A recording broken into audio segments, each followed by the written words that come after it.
오늘은 마을별 사랑방 모임 세 번째 날입니다. 첫 시간에 종교개혁 정신에 따른 개인의 변화에 대해서, 또 지난주일 시간에는 가정의 변화에 대해서 말씀을 생각해 보았습니다. 오늘은 교회에 대한 성경의 가르침을 배워보고 주님께서 원하시는 주님의 몸인 교회를 어떻게 이루어 갈 것인지를 신앙으로 고백하고 이루어가는 귀한 이 시간과 또 오후 찬양 예배 시간 되기를 주의 이름으로 축원을 드립니다. 마르틴 루터가 종교개혁가라고 하는 것은 계속 말씀을 드리고 있습니다. 그의 종교개혁을 이루는 일에 정신세계를 지배하고 있는 흐름이 있다고 한다면 라틴어로 표현하면 아드 폰테라고 하는 말이 되겠습니다. 원천으로 또는 근원으로 돌아간다. 또 본질로 돌아간다라고 하는 그런 내용이 되겠습니다. 그러므로 우리들이 교회에 대해서 생각을 할 때에도 성경 말씀, 하나님의 말씀, 복음의 말씀을 근간으로 한 교회의 본질은 무엇일까? 이거에 대해서 깊이 먼저 생각을 해야 됩니다. 그것이 이제 개혁교회 신앙을 이어가는 태도가 되기 때문에 그렇습니다. 독일의 비텐베르크 궁정교회 문에다가 95개 논조의 반박문을 마르틴 루터가 대자보처럼 붙임으로 인하여서 독일뿐만 아니라 전 유럽에 큰 반향을 불러 일으켰습니다. 사실 마르틴 루터는 당시의 신부였습니다. 그렇기 때문에 교황은 거의 신적인 존재나 마찬가지였습니다. 사람인 교황이지만은 인간이 지은 어떤 죄도 사할 수 있다라고 하는 그런 주장에 대해서 여기 95개조 반박문에 보면은 교황은 어떤 죄도 사할 수 없다. 그렇게 이제 못을 박아 놓았습니다. 무소불위의 힘을 발휘하고 있는 교황에 대한 항거가 되겠습니다. 당연히 교황청에 대한 항거가 되겠습니다. 얼마나 무시무시한 힘을 가지고 있었던지 그 거대한 교회의 흐름, 이거에 누구도 말 못하고 그저 조금씩 걸식을 하며 복음을 전하는 탁발 수도승들이 생겨난다든지, 아니면은 조금은 위험할 수 있지만 신비주의적인 신앙관을 추구하는 흐름들이 생겨나는 것 정도였습니다만은 마르틴 루터는 아예 공개적으로 만성절 전날 1517년 10월 31일 비텐베르크 궁정 교회문에다가 대자보를 붙여 놓았습니다. 평신도들의 신앙적인 욕구는 폭증을 했지만 교황은 무차별적이고 자의적인 판단에 따라서 뜻에 맞지 아니하는, 또 제도권에 들어오지 아니하는 그런 흐름들을 파문을 하고 또 이단으로 선고를 합니다. 사실 이런 일 외에는 교황의 지도력은 사람들에게 인정을 받지 못했습니다. 아주 중요한 마르틴 루터가 세워놓은 기준은 물론 루터의 혼자만의 생각은 아니었습니다만 그것이 곧 예수님의 정신이고 하나님의 뜻이 되겠습니다. 어떤 것이 신앙적인 것이고 또 무엇이 불신앙적인 것이냐, 이것을 판단하는 기준이 교황이었습니다. 그런데 마르틴 루터는 과감하게 신앙과 불신앙을 판단하는 기준은 교회의 진정한 보물인 성경밖에 없다. 하나님의 말씀밖에 없다고 하는 것을 강하게 주장을 했습니다. 또한 진정한 그리스도인이면 누구든지 교회의 모든 영적인 활동에 참여할 수 있다고 하는 점도 명백하게 했습니다. 소수에 의해서 또는 독점하는 자들에 의해서 또는 성직을 맡고 있는 신부들에 의해서만 교회의 영적인 활동이 이루어지는 것이 아니라 진정한 기독교인이면 누구든지 이러한 그리스도의 활동에 참여할 수 있다 하는 것입니다. 이러한 95개 논조의 논제들은 당시에 엄청난 권력이요 권위로 군림하고 있었던 교회에 심각한 도전이 되고 말았습니다. 실제적으로 성직자들과 평신도들의 아주 그 대단한 위계 질서를 파괴하는 중대한 도전이 되고 있었습니다. 실로 당시의 교회는 라틴어를 쓰고 읽을 수 있는 능력인 가진 사람들이 신부들이었고 그 신부들 중심으로 성경이 읽혀지고 또 평신도들에게 들려지고 설교가 행해지고 했습니다. 그런데 세월은 흐르게 마련이고 변하게 마련입니다. 라틴어를 읽고 쓸 능력을 가진 사람들이 늘어갑니다. 교회의 권위가 허물어지게 됩니다. 세상 밖으로 눈을 돌려보면은 물론 교회나 또 교황청이 그런 일도 하기도 했습니다만은 일반 사회에 학교가 늘어가기 시작을 합니다. 특별히 대학들이 마구 생겨납니다. 인쇄술이 발달을 하고 또 종이 가격이 인하가 되어서 책들이 쏟아져 나왔습니다. 이렇게 되니까 많은 사람들, 특히 평신도들이 성직자들의 특권처럼 여겨졌던 성경을 읽고 성경을 쓰는 활동, 소위 말하면은 영적인 매우 중요한 활동이 이 외에도 모든 영적인 활동에 참여할 수 있는 기회를 갖게 되었습니다. 당시의 교회의 숨통이 트여졌다라고 하는 그런 이야기가 되겠죠. 물론 이러한 내용들이 처음부터 체계적이고 또 조직적이지는 않았습니다. 그러나 시간이 흐르면서 루터가 주장을 했던 그런 내용들이 기존의 가톨릭의 전통이나 또 신학들과는 전혀 다른 특성들을 속속 드러내기 시작을 했습니다. 1520년 10월 10일에 마르틴 루터의 95개 논조를 비롯해서 개혁 흐름이 강하게 일어나게 되니까 종교개혁이 일어난 지 3년 뒤에 교황이 교지를 내렸습니다. 그 제목이 뭐냐 하면은 주여 일어나소서라고 하는 제목입니다.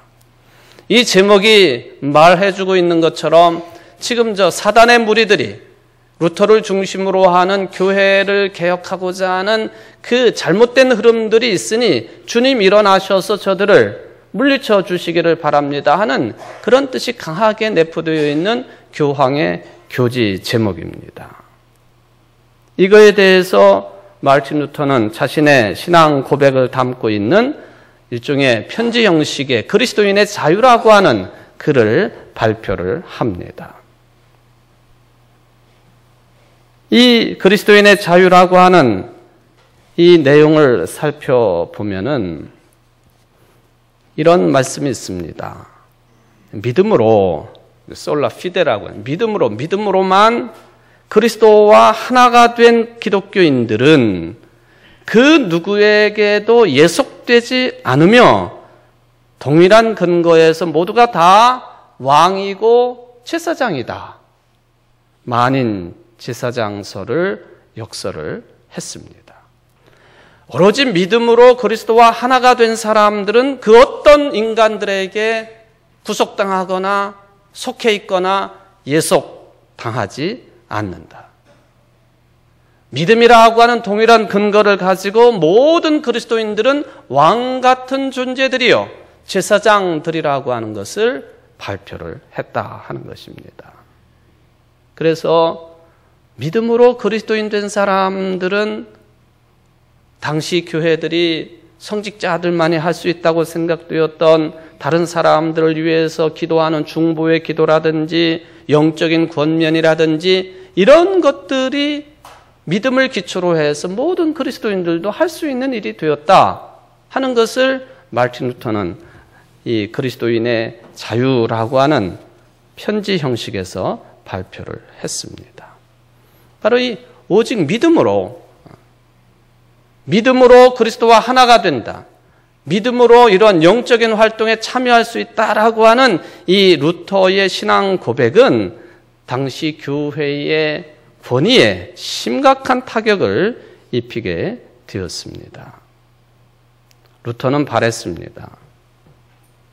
당시의 교회처럼 어마어마한 규모를 가지고 있고 높이를 가지고 있고 수십 년, 수백 년 동안 지어온 그런 교회당과 같은 가시적이고 제도적인 형태의 교회가 아니라 성경이 말씀하고 있는 신앙의 공동체로서의 교회 또는 신약 성경에 등장하고 있는 것처럼 초대 그리스도인들의 모임으로서의 교회 회복을 아드 폰테 본질로 돌아가는 본래 모습으로 돌아가는 것을 꿈꾸었던 꿈쟁이가 바로 마르틴 루터였습니다. 주님께서도 말씀하신 것처럼 교회는 두세 사람이 그리스도의 이름으로 모이는 곳이다 하는 이 본래의 정신으로 돌아가기를 원했습니다. 실제로 루터는 세례를 통해 가지고 그리스도인이 된 사람들 사이에는 어떠한 차별이나 어떠한 위계 질서 같은 것이 있을 수 없다. 하나님의 사람들로 불리움을 받은 그래서 모여든 교회에 소속된 모든 그리스도인들은 하나의 영적인 공동체의 지체들이요 구성원들이라고 하는 것을 명백하게 했습니다. 그러니 당시 교회에 얼마나 위협적인 내용이었고 존재가 되었겠는가 생각해 볼 수 있습니다. 이런 내용들이 또 이러한 그 신앙 사상들을 통해서 루터가 생각하고 있는 교회는 어떤 모습이 되어야 되는가? 교회는 주님의 몸입니다. 교회는 어머니의 품입니다. 교회는 하늘나라의 전진 기지라고 하는 신앙 고백적인 차원의 말을 남겨 놓습니다. 오늘 교회에 대한 말씀을 듣고 또 시간에 교회에 대한 공부를 하게 되겠습니다만은 마르틴 루터에게는 세 종류의 아주 중요한 저서 책이 있었습니다. 하나가 고백록이라고 하는 제목이고 또 하나는 삼위일체론이고 또 하나가 세 번째 탁상담화라고 하는 책이 되겠습니다. 우리들에게 생소한 그런 책 제목이 되겠습니다만은 이 탁상담화는 굉장히 중요한 책이고 대단한 책으로 여길 수밖에 없는 책입니다.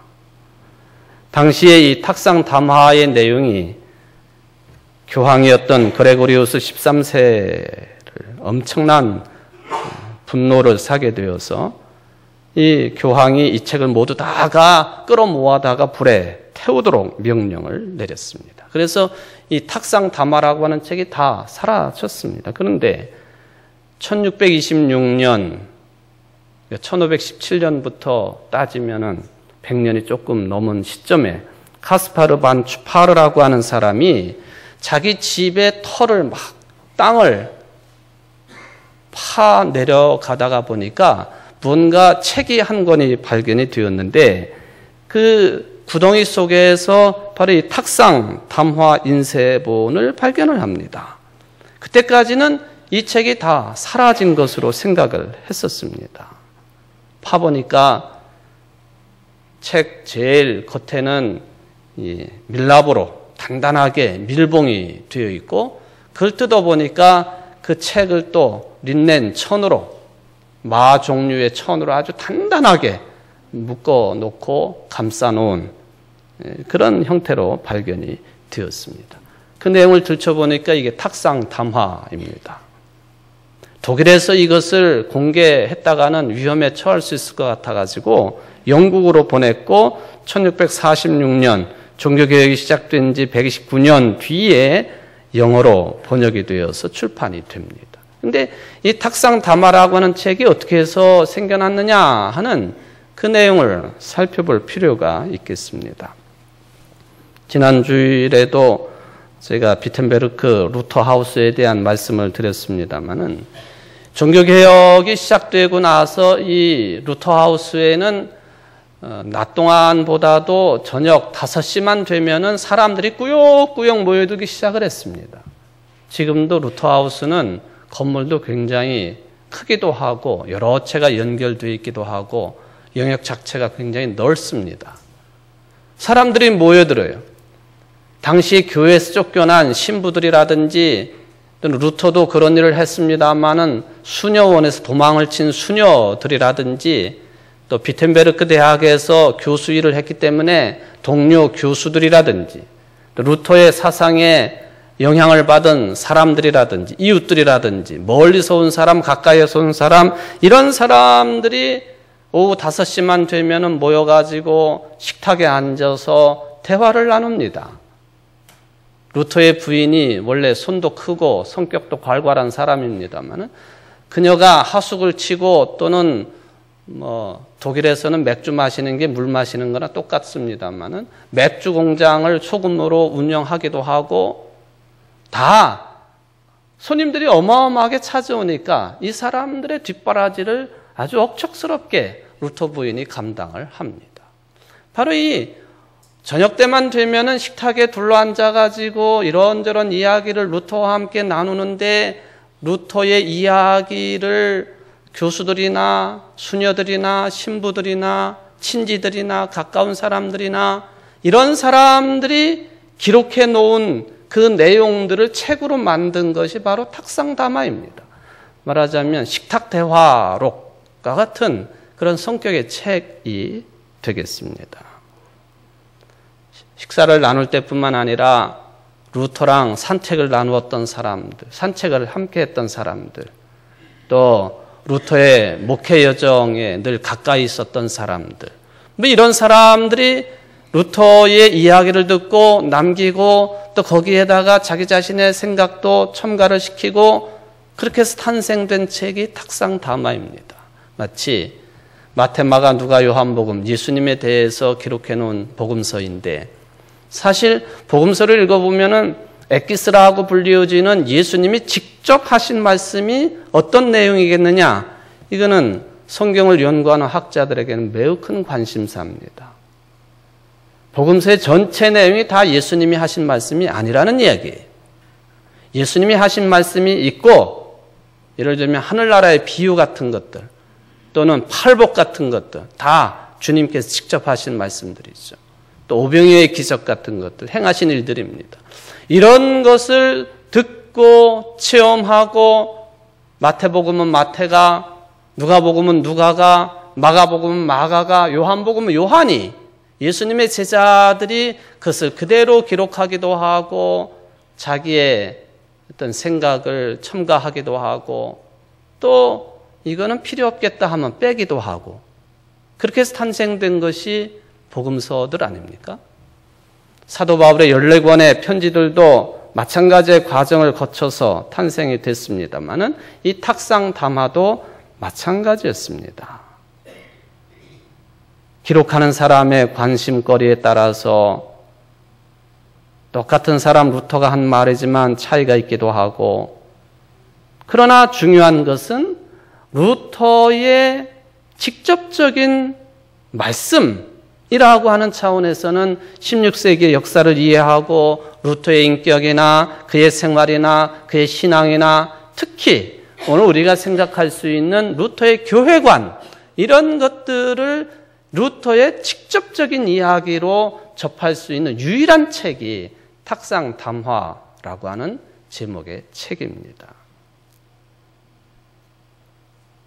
중요한 요긴한 역할을 하고 있는 책이죠.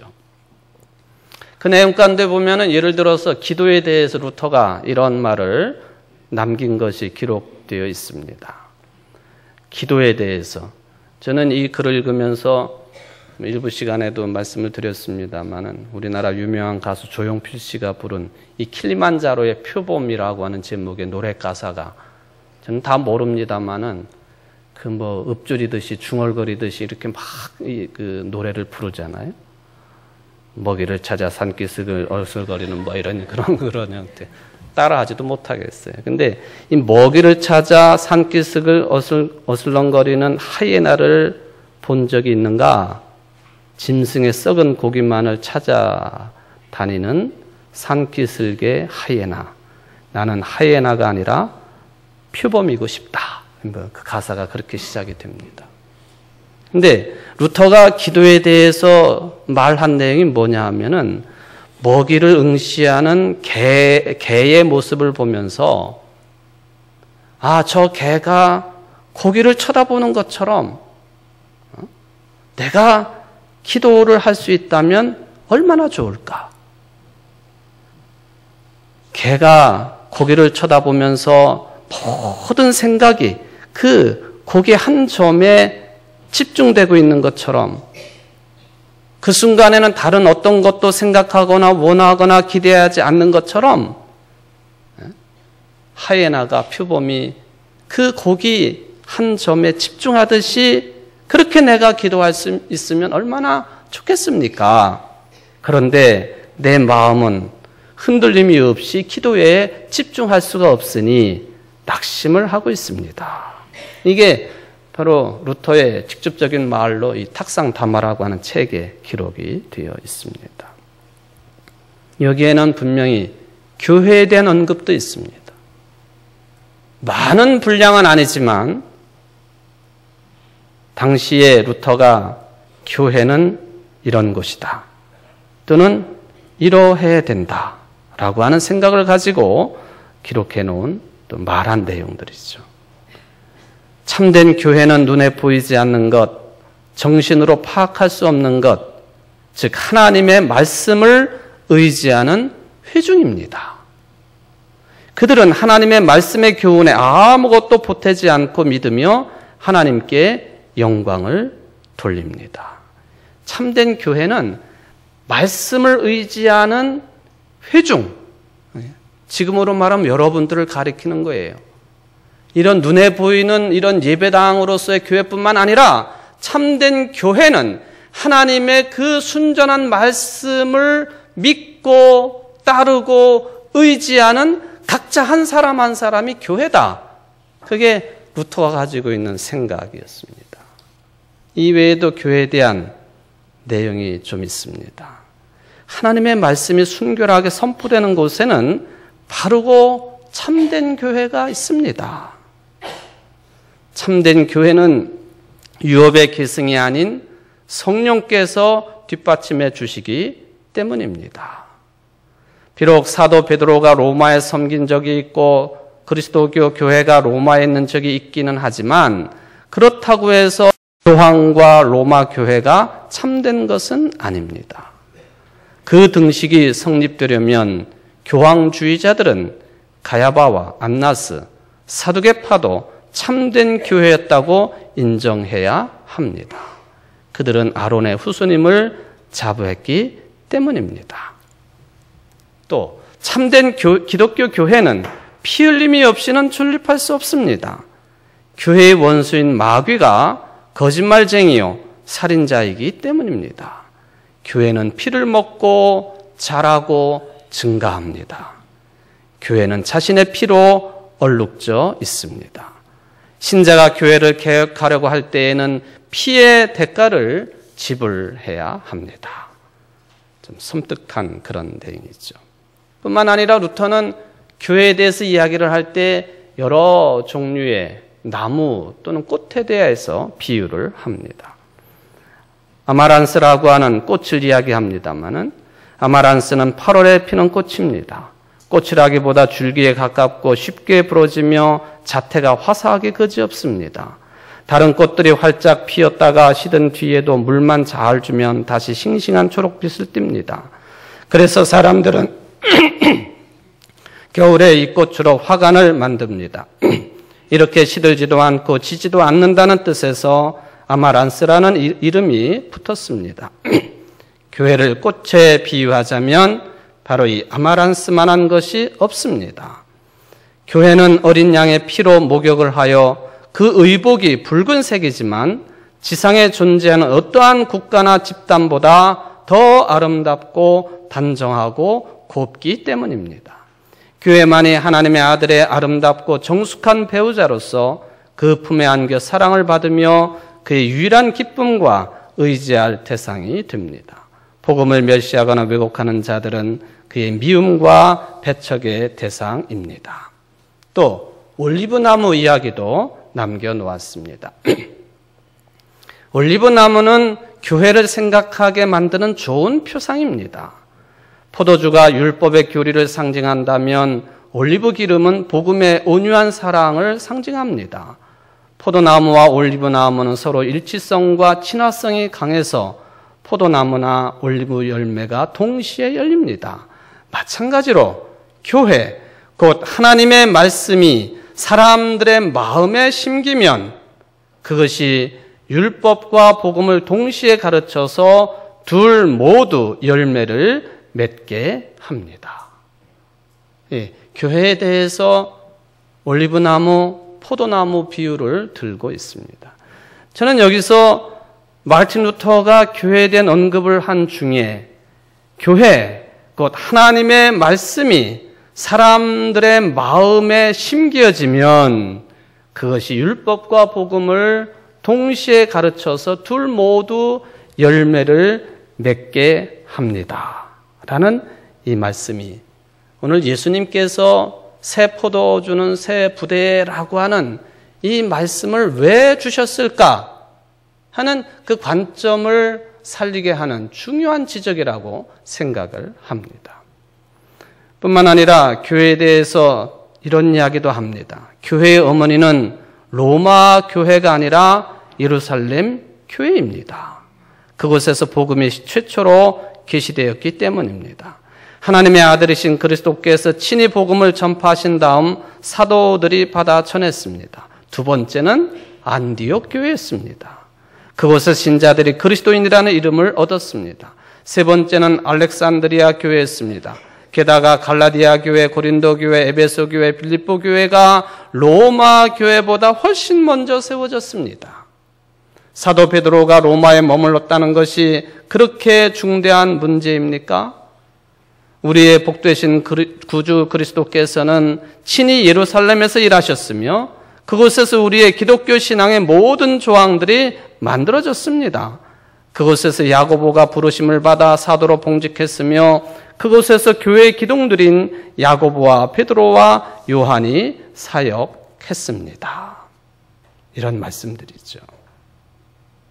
루터가 말을 합니다. 교회 안에서는 율법과 복음을 동시에 가르쳐서 둘 모두의 열매를 맺게 하는 그것이 곧 신앙 공동체로서의 교회입니다.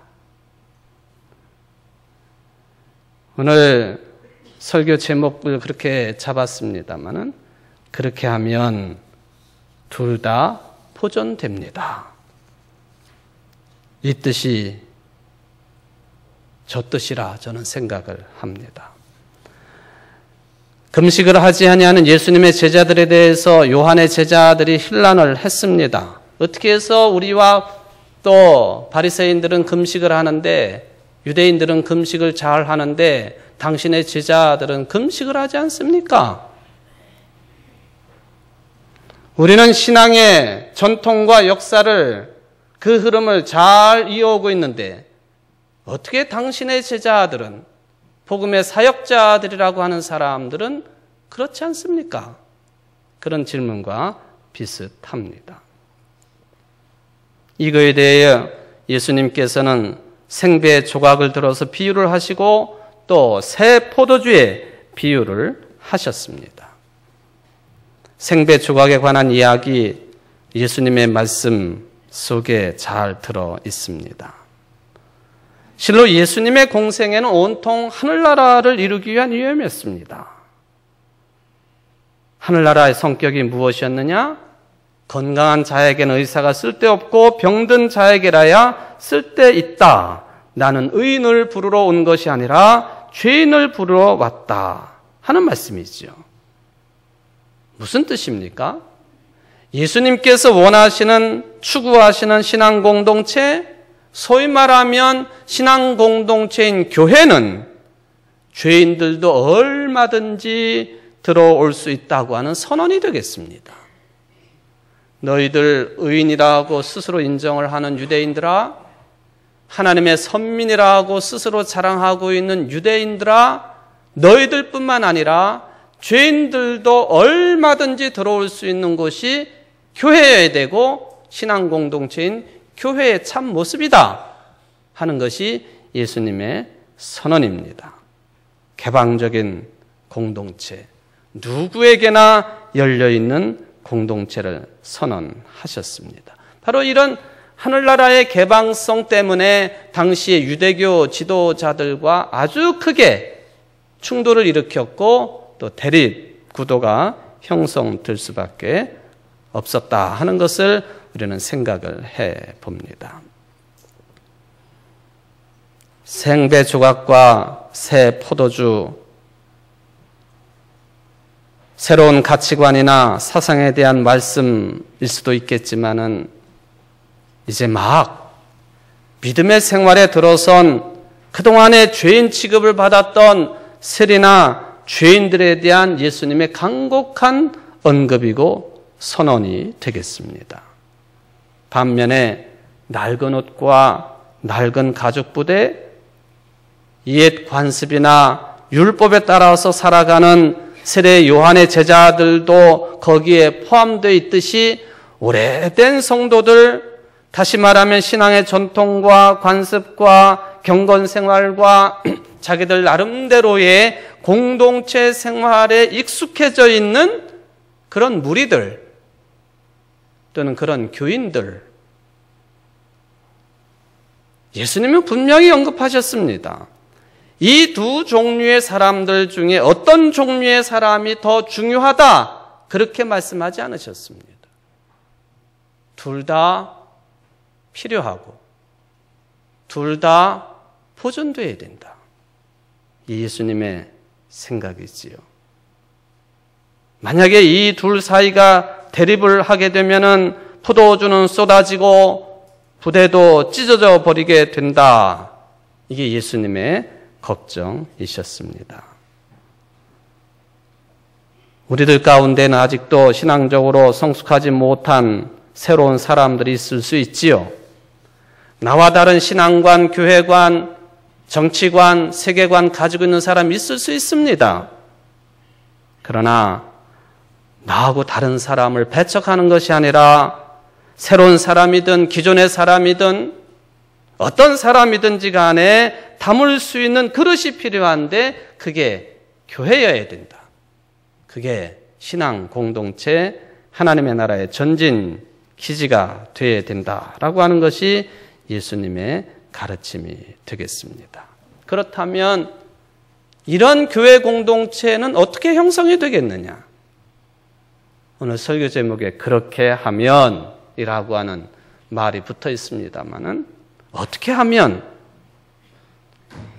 마르틴 루터가 교회에 대해서 언급을 하고 그것이 본질로 돌아가는 신앙 고백이라고 할 때 아주 중요한 것이 있습니다. 교회는 어떻게 되어야 되느냐? 교회는 살아계신 하나님의 말씀만이 지배하는 교회가 돼야 됩니다.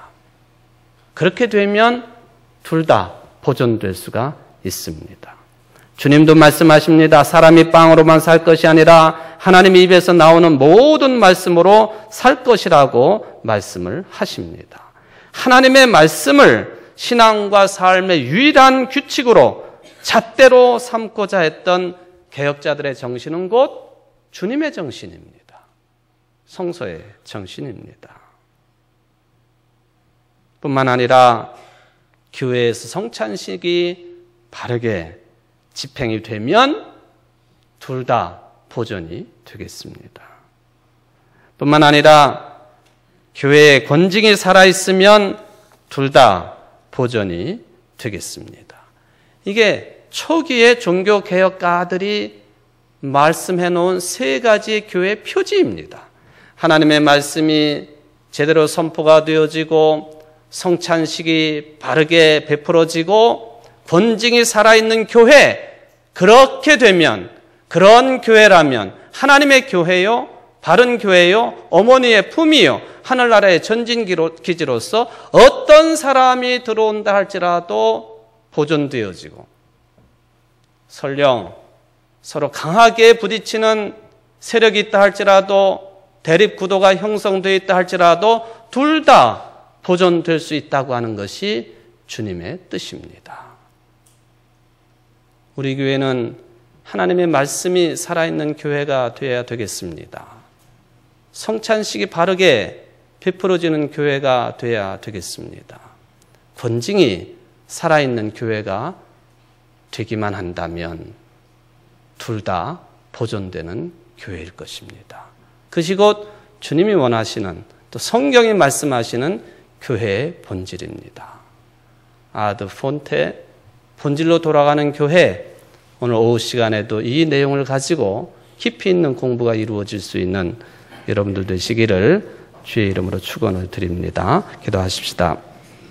자비로우신 하나님 아버지, 눈에 보이는 교회, 눈에 보이지 않지만 우리 각자 한 사람 한 사람이 주님의 이름으로 모인 지체들로서 교회들입니다. 성경 말씀으로 돌아가기를 원합니다. 종교개혁가들이 그것을 주창을 했고 우리는 그 개혁 정신을 이어받은 후예들입니다. 주님, 오늘 오전 예배 시간, 오후 또한 마을별 사랑방 모임을 통하여 이 점을 깊이 깨닫게 도와주옵시고 교회의 본질이 무엇인지를 성경 말씀을 통해 깨닫고 우리 교회는 어떤 사람이 모여든다 할지라도 다 용광로처럼 수용되어지고 함께 얽혀지고 그리스도의 몸을 이루기에 부족함이 없는 참 성경의 근간을 둔 교회의 본질을 늘 보여줄 수 있는 교회가 될 수 있도록 축복을 내리워 주옵소서. 이 일에 어떤 사람들만이 앞장서는 것이 아니라 모든 교우들이 한마음 되게 하시고 주님께만 영광 돌려드리는 교회로서의 신앙 공동체가 될 수 있도록 축복을 내리워 주옵소서. 예수님의 이름으로 간절히 기도하옵나이다. 아멘.